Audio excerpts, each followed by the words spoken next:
in telehealth. But for our toast, I thought that I'd say something perhaps a little bit strange, but hopefully it'll become clear, to horses and not zebras. So Okay. hopefully that'll become clear by the end if it isn't already clear. Awesome. Cheers. Okay, so there's a few things that I want to cover today, but there's kind of big takeaways that I want you to have from the conversation. So one of them is that there's a huge opportunity for telemedicine. If you don't know this already, if you haven't seen it, there is a huge opportunity, but it is still fairly early. So a lot of the stuff that we've seen so far are kind of one-offs.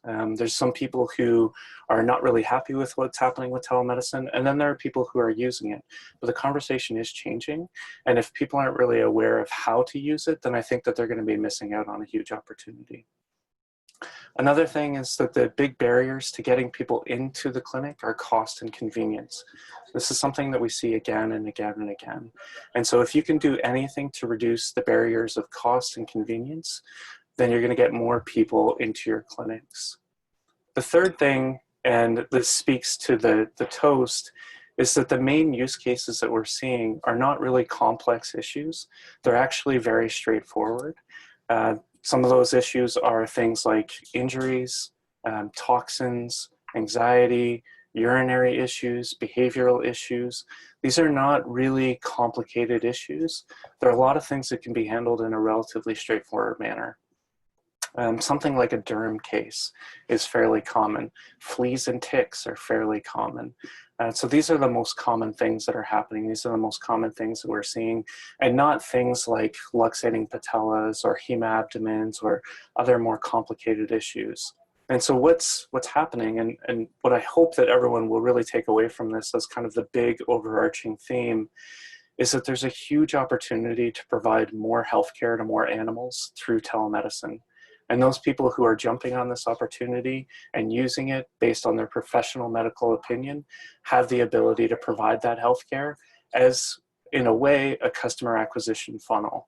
You reduce the barriers of cost and convenience down to almost zero or very minimal, and you provide more healthcare to more people. You get them into the healthcare system, and then you can see the more complex issues that they're working through.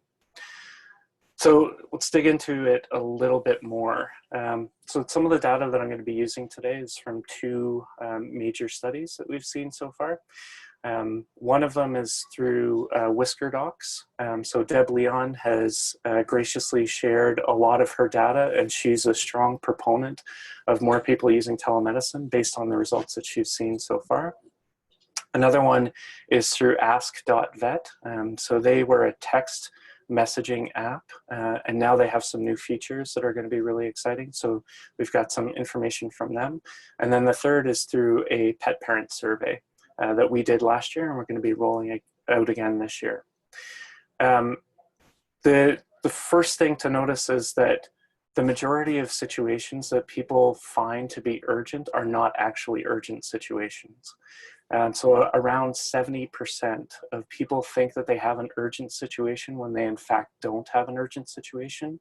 And around 80% of the cases that come in can actually be resolved through a telemedicine encounter. And so those are the really basic things like, you know, there's something on my animal. What is this? And it's like, well, it's a flea. Okay, how do I take care of that? Or how do I take care of this tick, right?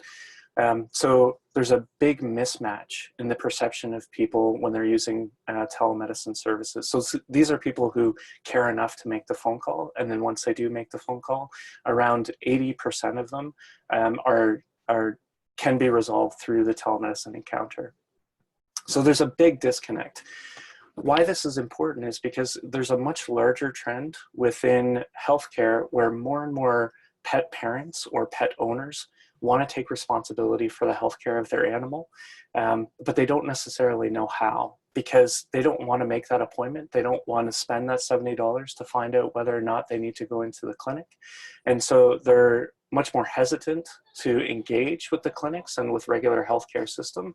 And so they're using Google as a means of trying to care for their animal. Dr. Google is not the enemy. Telemedicine is not the enemy. These are the ways in which people are trying to engage with the healthcare system. And it just so happens that Dr. Google is not providing them with the answers that they need. And so if we can offer something like a telemedicine service in order to do this, then we bring them into the healthcare system much more quickly, and the return on it we see as being much better. A few other points that I think are important to note. So this is coming from the Todd Vet pilot that was done a while ago. The vast majority of people who were using the services, when they used the service, they were 2 times as quickly to go in and seek veterinary care because they had advice through the service to go in. So they were 2 times as quickly, twice as quickly going into the service. And secondly, they were twice as likely to go into the service. So people who use a telemedicine service are much more inclined to go in, and much more inclined to go in a lot more quickly. The other thing that's really interesting to see from this is that once they use the service, they see that as a priming mechanism for the costs that are associated with it. So they use the service, they get a rough idea of what's happening with their animal. They have a greater expectation for what they're going to be spending their money on when they go into the clinic. So what that means is, based on the data that we've seen, is that clients are spending 20% more when they go into the clinic after they've used the service. Why these numbers are important is because I think a lot of people think that telemedicine services are actually being used to take clients away from the clinic, but it's actually driving them in more quickly, and they're spending more money once they get into the clinic. And so this, if we think about this properly, this should be part of the life cycle of the customer, and we should be thinking about telemedicine as an acquisition tool for pulling more customers in. Yeah, and some other things to note. So based on our survey last year, 87.6% of the pet owners had not used a telemedicine tool. That is huge. So 87.6% have not used a telemedicine tool of any sort. 60% don't have access or didn't know that it existed. And there are 30% who say that they don't have a need for it. But I think part of that is because they don't know how it could be used. Text messaging still now is the #1 use for it. So people will use text messaging more readily. And there's some really interesting data to show that if you use a service like, for example, ZipWhip, they'll grab your phone line for about a week and monitor it to see if you have any incoming text messages for your clinic before they actually flip you over to a text messaging service. So for a week, they're just monitoring your phone line. And I think the number was something like 15 to 20, sometimes higher, text messages are coming in every single week to your clinic landline that you weren't even aware of. So people are using text messages without the clinics even being aware of the fact that they're using them. So people are very comfortable using text messaging. People are not quite as comfortable yet using video platforms because they're concerned about people seeing inside their house, or they're concerned about their hair or makeup, as some comments were made during the beginning. So people are still a little bit hesitant to use video, but sending and receiving photos, very common. Sending and receiving text messages, also very common. So anything that allows people to engage through very simple means that they're already engaging with on their cell phones, easiest acquisition. From there, it gets a little bit more complicated, but then you can also do higher levels of diagnosis and that sort of thing. Last thing that I'll mention before we open it up a little bit more is that there's been some interesting exchanges where people have used a telemedicine service, then gone into a clinic, and then gone back to the telemedicine service to verify what was happening in the clinic. So people develop a relationship with somebody through telemedicine or a telehealth tool. They go into the clinic, they do whatever procedures are required, and then they'll call up the telemedicine service again and say, this is what happened. What do you think about this? Should this have happened? Why that's interesting is because it's actually the inverse of what we normally think. We normally think the in-person exchange leads to a higher level of trust, but it's actually the opposite. The more often you exchange information with people, the longer and better you build that relationship with that person, the higher the trust goes up. And so I think it's a flip of the way that we normally think about it. So telemedicine could actually be used as an opportunity for building more trust with clients. So I'm going to pause there. I'm sure there's questions. I'm sure there's thoughts that people wanted to share. So I'm happy to answer anything and get the conversation going. I have a question. So, first of all, good morning, Aaron. Good morning, Jay. I love what you have to say. I'm in total agreement that the demand is out there, and if the veterinary profession doesn't get on board, someone else will meet that need that the public has for telemedicine services. My concern is, I was at the AVMA Veterinary Leadership Conference in January in Chicago, where there was a lot of discussion about changing the Model Practice Act to allow for telemedicine outside of a VCPR. And the overwhelming consensus with the folks there and AVMA leadership is no, there's no need. This is a threat. We don't want to change the VCPR. So my question to you is, because my perception is, while I agree a lot of veterinarians think that telemedicine is going to steal their business, I think there's a lot of fear around operating outside of the VCPR and what liability that could potentially bring. So with that being said, how do forward-thinking people like ourselves in this group drive change in the profession to allow for telemedicine and for change in the not only the Model Practice Act, but the state practice acts, so that telemedicine can really thrive in veterinary medicine? Yeah, I'm really glad that you brought that up. So there's a couple of points to pull out of that. One is that, yes, there's a model policy that's being distributed right now by AAVSB. Excuse me. So that policy specifically states that there's an opportunity for veterinarians to establish the VCPR through telemedicine. So there is a conversation that's happening.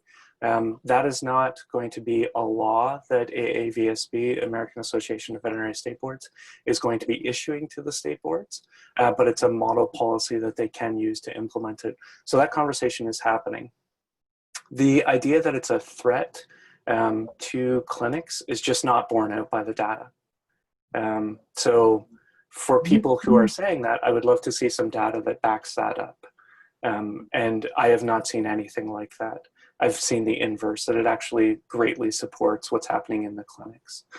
The second thing is that there's this misconception around what telemedicine is and how it can be used. If you have a VCPR already established, you can use any telemedicine tool that you think is appropriate given your professional medical opinion. Right? So if you already have a VCPR, if you've done a hands-on examination of the animal, then you can use telemedicine for whatever you want. So if you want to use that for diagnosis, prescription, you want to use that for post-surgery follow-ups, you want to look at derm cases. So generally speaking, that's the case. How is that covered from a liability perspective? After talking with, I sat in on an 8-hour session with the American Veterinary Medical Law Association, just talking about the VCPR. I'm sure you can imagine the level of excitement that was in that room, and how I felt after 8 hours of talking with them about this. But they said, look, your liability is the exact same. Whether it's in person or through telemedicine, your liability is the same.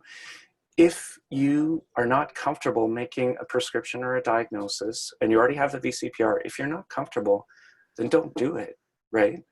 But that's the exact same thing that would happen if you were in person. If you're in person and you're not comfortable making a diagnosis or prescription, then don't do it.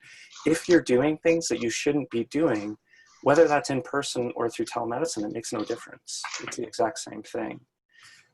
So I think there's a big misconception around what telemedicine is able to do for people, and then how people can use it as well. How that might work out in the future is going to be interesting, because I do think that model policy is going to be adopted by some states, and some states are going to see the benefits of it right away.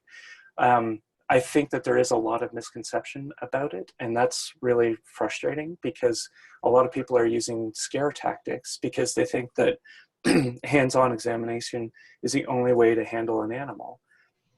But we see this with specialty care all the time, right? A dermatologist, for example, a radiologist, they never touch the animal, and yet they diagnose and prescribe. Teresa has raised her hand, Erin. I think, Teresa, would you like to pop in with your question? Sure, it's actually just a quick comment.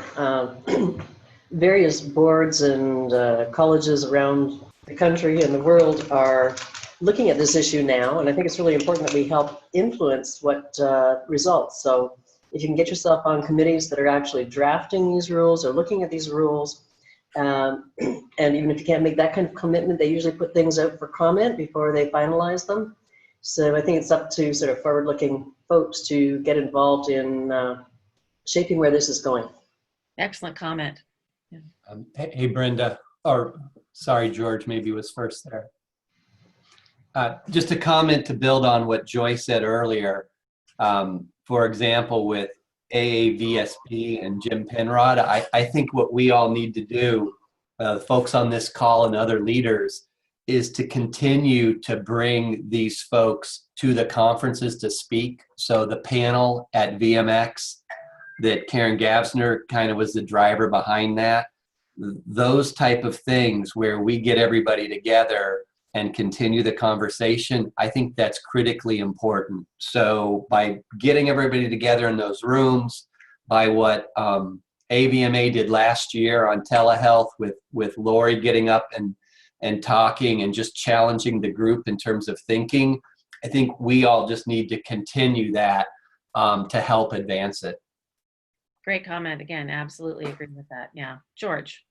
So this isn't usually what I'm jumping in for, because I'm the business guy, but I think that the hat I wear as a crazy pet parent is actually, it weighs heavier on my head than being the business guy.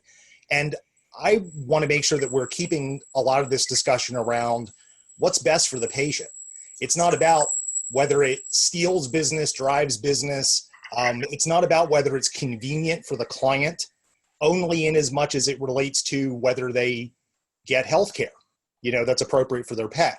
So I just want to make sure that, I'm saying that when I have this conversation with people in person, that I really try to keep pinning it back to, we need to relate everything to whether or not it's going to be beneficial for dog and cat healthcare.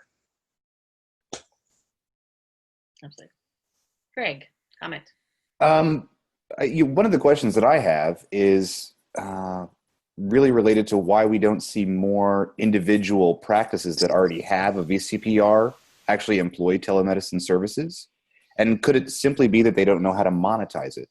So is there an opportunity where we can help them understand ways they can monetize telemedicine for their own clients, which would then hopefully help them be more supportive of telemedicine in general? Erin, dig in. For sure. So a lot of the problems that I see are people just not being aware of the tools that are available. And I've run through this a few different times with people where somebody says, I'm really interested in telemedicine. I want to start using these tools. What do I do? And I say, okay, well, here's like a very low barrier to entry tool. Here's something like Televet or PetZam or some other tools, partnering up with someone who's on the call like John Dillon and being able to use those tools who are available through Guardian Vets. So I start telling them about very easy ways that they can engage with it. And then they get into the feature frenzy where they're like, oh, if it can do that, maybe it can do this, and then maybe it can do this. And then all of a sudden they get into decision paralysis. And it happens again and again and again, right? And so what I try to do is to communicate to people, start really, really small with stuff that's already available to you, and then move up from there as you see the needs of your customers evolving. Right. But so then there's a bunch of people Erin Smiley is not on the call. She was using an app like Medici, and Medici is a very easy to use app. Sorry, cold season in Houston, which doesn't make any sense. But so there's very easy to use apps that people can have that allow them to get into the market very simply and then capture some of that revenue. So we're trying as much as possible. I do think that there can be more work done to make it easier for people. And I also think that we're on what I would call the bleeding edge of a lot of this technology. So we're seeing the companies now with technology solutions at the practice level enter the space, and some are in beta, some are in full commercial now, some are seeking investment. So I think we're all part of what's the part of the change that's underfoot. Greg, to your point, we do need to, and I don't know if anybody has this or can do it yet, but we do need to give veterinary practices process flows, best practices on how to implement. And to my knowledge, that hasn't been put together yet. And Erin, maybe Vic has put some of those documents together, but I think that's where their practices are going to struggle, right? It's a great idea. They love the platform. Oh my goodness, how do I implement this? What do I tell my customer support team in terms of protocols? What conditions or disease states are appropriate and not? I think we need to issue more guidance on that. And Erin, there are some tools on that you've created, aren't there? Yeah, there's a lot of stuff that we've developed in the background. We've got a new website that we're hoping to launch soon. It's just some of my time has been taken up with the Innovation Summit that's coming up that I hope to see everyone at. But I hope that it will be launched shortly after that. And yes, to your point, like all of those things, like workflow maps, being able to say, okay, specifically if this is a problem that you're trying to solve, here are a few different tools that you can use, and working through it that way to make it really simple for people. Well, and I think, to kind of go back to the monetization part of it, so many veterinarians don't want to take the after hours call, or don't, they try to avoid those things because they're giving away their services. And so I think that there's a huge opportunity here where we can help them understand, hey, you know what, you need ongoing revenue. What if you start a $10 a month access plan where that's what actually opens up your ability to contact them via telemedicine? Because you're not going to run any diagnostics over telemedicine. And I also think that it helps them reassure clients when they come in to know, if I reach out to you via my $10 membership and you tell me, yes, you really need to come in because of XYZ, and they come in and they get their diagnostics, they're not going to feel like it was the old school, I can't help you at all unless you come in. Instead, it's well, this is what it probably is, and this is why I need to do it. I think that's why you're also seeing that telemedicine call. They go into the practice, then they go back to telemedicine to find out, to confirm, because that was I don't have any, there's no inherent needed to drive revenue from the telemedicine person, but there is once they get into the practice. So then they're calling back to the telemedicine person to say, oh, was all that I just spent worth it? Just It's interesting you say that too, Greg, because John Dillon's going to be doing a session probably in April, maybe in May, that talks about what something like a practice like Guardian Vets can do to help with those after hours. I didn't mean to interject in your session, Erin, but you probably aren't aware of that development that just happened this week. So it's a great part of the conversation that we'll be continuing through the Bridge Club, and absolutely listening to, Bruce saying that we who are on this particular call are on that, that edge of things and need to try to find ways to help move things forward. And so appreciative that, Erin and John and Stephen Carter and, everybody who's here is helping to do that collectively. We are getting near the end of our time. However, those who are interested in continuing the conversation can stay for our after party.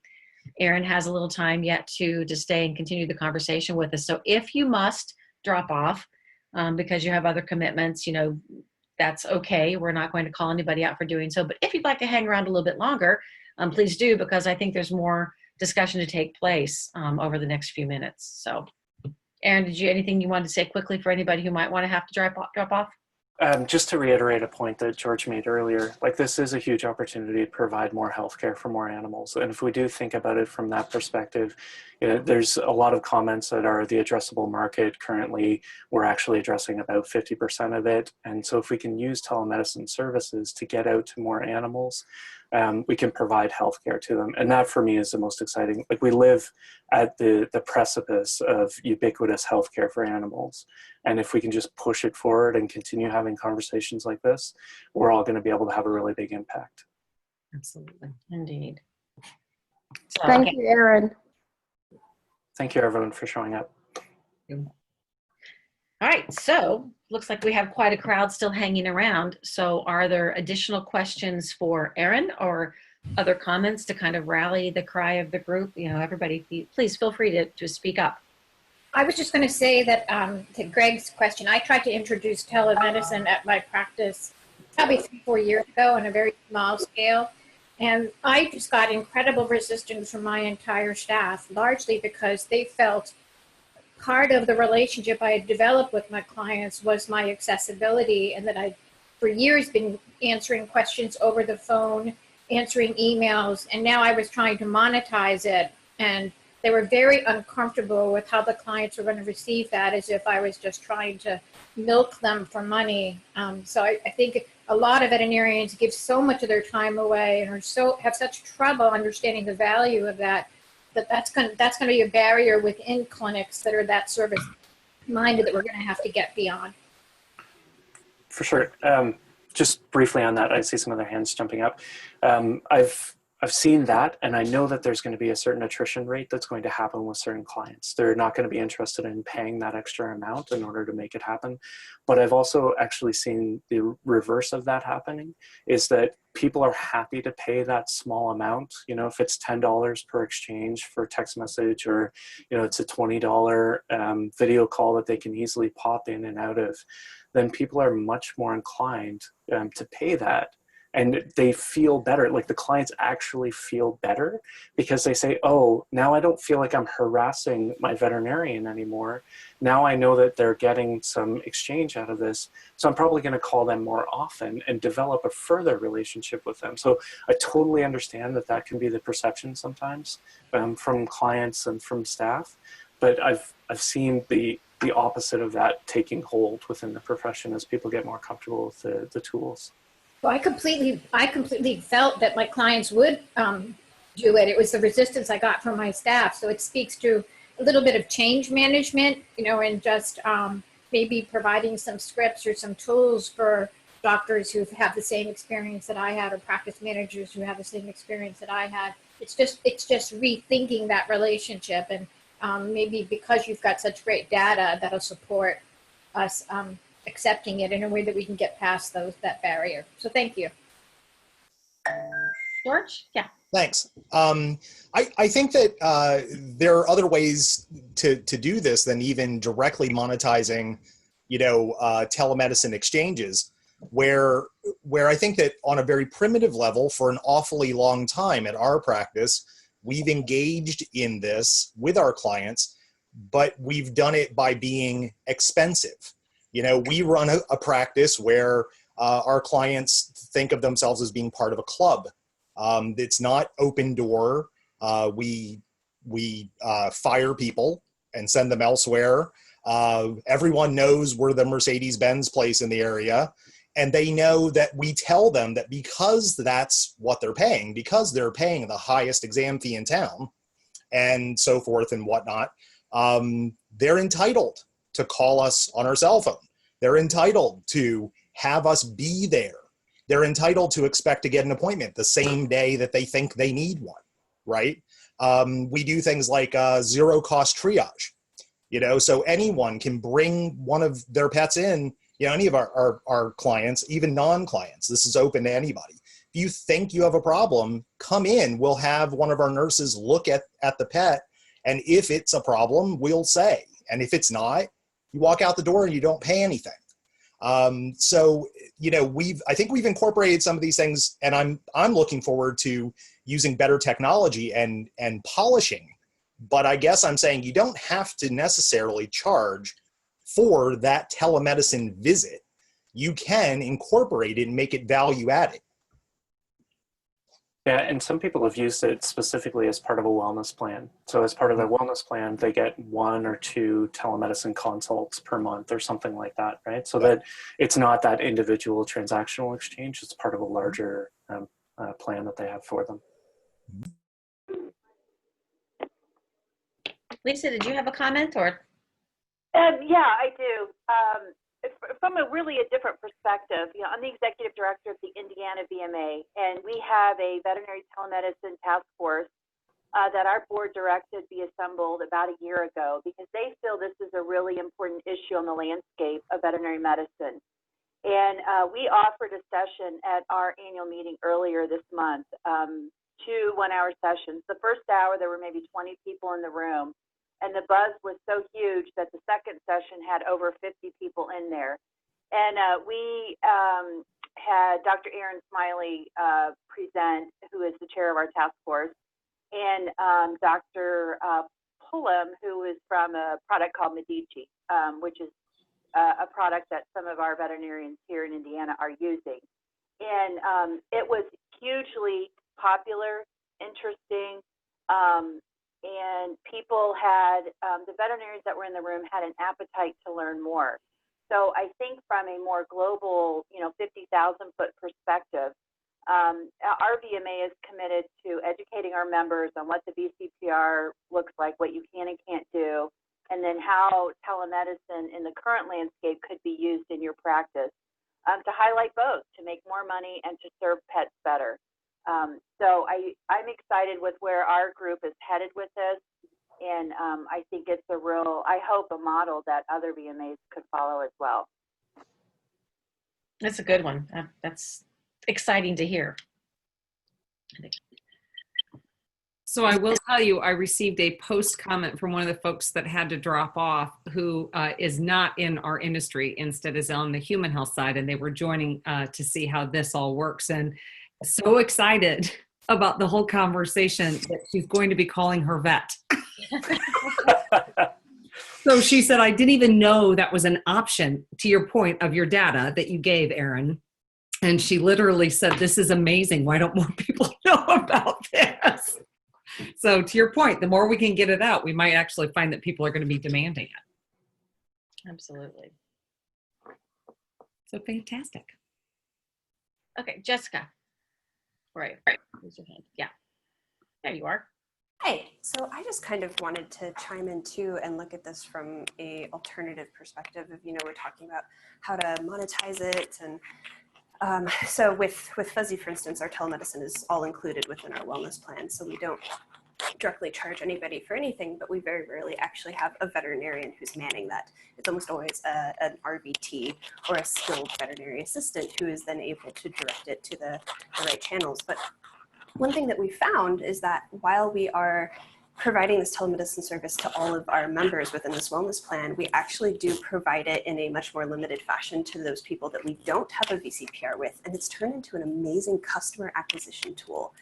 People in our area chime in or they jump on and say, oh my God, what do I do? And just us being able to say, these are the steps you should take, these are the things you can look for, it just inherently builds that trust immediately. And we find that they're very, very likely to come to us. And even if we say, hey, you have to go to an ER immediately, they will still often, once that ER visit is done, they'll come back to us because they had that wonderful interaction.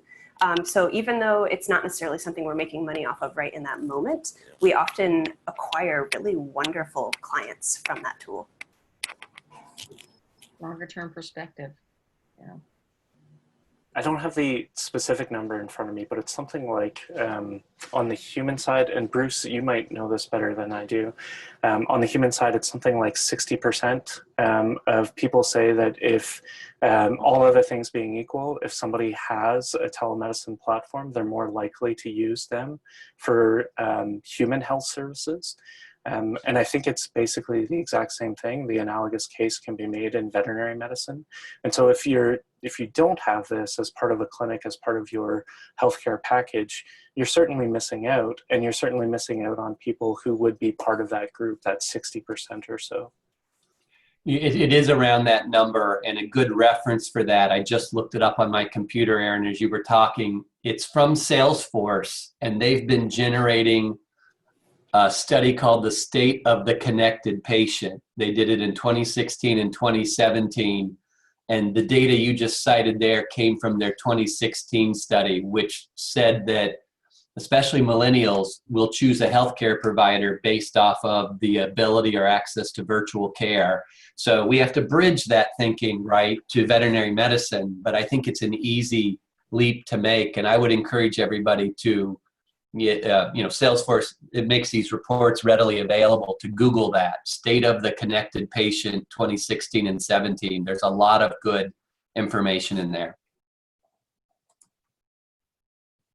Sounds like a terrific study. All kinds of ideas floating around. I mean, for me, I'm sure for Catherine, I suspect for Bruce and Aaron and everybody else, are just based on the conversation about, what can be done and how you can get groups of people together who believe in this and have ideas for how to move it forward. So obviously at the Veterinary Innovation Summit, I'm sure there'll be some discussion about this there, and many places thereafter. So truly appreciate everybody getting together to talk about this today and to keep that conversation going. It's an important one, without a doubt. So we are coming up upon 10 minutes after the top of the hour, wherever your hour may be, wherever you are right now. So just in the interest of everybody's time, I want to see if there are any last minute questions or comments anybody wants to make. And then we'd love to give Aaron the last word basically on the conversation here today too. So call for last questions or comments. All right, we done talked it out for today, I guess then. So, Aaron. Yeah, so I just want to thank all of you for coming on. I think I've met the majority of you. If I haven't met you yet, I would love to meet you in person at some point. So hopefully you'll be at the Innovation Summit, but if not, I'm sure our paths will cross in the future. And this kind of goes without saying for the people here, like if we just keep going and keep having these conversations, we're going to be able to dispel some of those myths around what telemedicine is and the services that can be provided, and get more people using it, and then provide more healthcare to more animals. And I think it's a pretty exciting time to be part of the profession. There's some naysayers that we got to get past, but not everyone's going to make the leap, and that's okay. So we just got to keep pushing. Yeah. Everybody, we'll be getting a little follow-up survey at the end too, with a couple of questions on telemedicine, telehealth that we'd like to have you answer. So keep an eye out for that probably tomorrow. And if you wouldn't mind taking a couple seconds just to give us your feedback, that would really be helpful. So thank you very much, everyone, for taking time with us today. And we look forward to seeing you all again soon on the Bridge Club. Thank you. Thank you. Thank you. Bye-bye. Have a great day, everybody. Yeah. Bye. Thanks.